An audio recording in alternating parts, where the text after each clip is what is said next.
talk about the evolution of when you got there, and and what turned it into this swirling cesspool of violence and hate. I will. The first thing I'll do. So that piece, which they called the Portlandization, it could happen to a city near you or your city. It was originally called Good Luck Portland because I was sort of ripping up my roots, and I lived there from 2004 to 2019. So that piece published in summer of 2019, and I actually just wrote. It's not the same kind of piece, but it's a big, long 5,000 word feature for a reason, which is in the May issue, which is called "The Dream of the '90s Died in Portland." So let's talk about what happened. So we moved up there in 2004. My husband was originally from there. We were living in LA, and this is a direct quote. He said, "Honey, it's not the horrible, depressing city it was when I grew up there in the '70s. You know, when there was like the Bhagwan Sri Rajneesh and his followers in their sunset colored clothing, and people were junkies on the street, and it was quite beautiful. He brought me in May. It was Planet of the Plants. It was really beautiful. Now I'm a big city girl. I'm a New York City girl. Felt a little small to me, but you know what? We bought a house. He started a business. My daughter went to high school there. And it was, the city was growing. When we first got there, it was very, very Portland, Portland, Portland. Then all of a sudden, like 2009, you start hearing people speaking German or Japanese, and people were like coming from other parts because they're like, wow, interesting incubator here. It's beautiful. It's affordable. People are nice.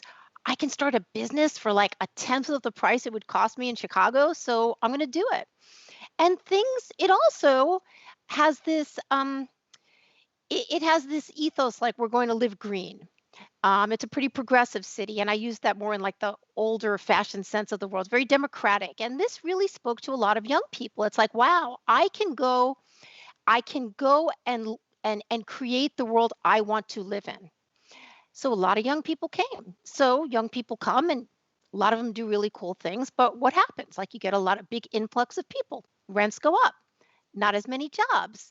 Oh, but wait a minute. I thought I could just like work part-time as a barista and raise chickens and smoke pot and play in a band, and I'll have this great life and create this world. Well, what didn't kind of work out. I wrote a piece in 2010 for the Oregonian called Is Portland the New Neverland? Because people were coming here thinking that Portland was going to deliver their dreams.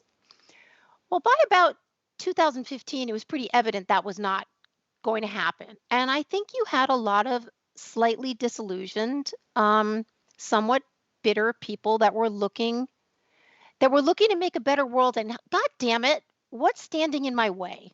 Well, you're going to strike out at the people that are closest to you. You're not going to strike out. I mean, they wanted to strike out at Donald Trump, but he's all the way in Washington. What are you going to? There's no satisfaction in just yelling at CNN, right? So it's like maybe it's the police, maybe it's your landlord, maybe it's your boss, maybe it's all these people that have power, and you should have power. And so it's sort of became an identity, right? The identity that we're going to make Portland a more beautiful, we're going to make it a more equitable place. We're going to fight for justice. Then you had Trump, and of course, everybody was losing their mind in Portland because they were so anti-Trump. And then you had the killing of George Floyd, and everything exploded. And the anger that had sort of been building for a long time, or resentment, whatever you want to call it, became an identity in and of itself. And we saw that play out. I mean, we're still seeing it play out. So that's the 5 cent version of what happened to Portland.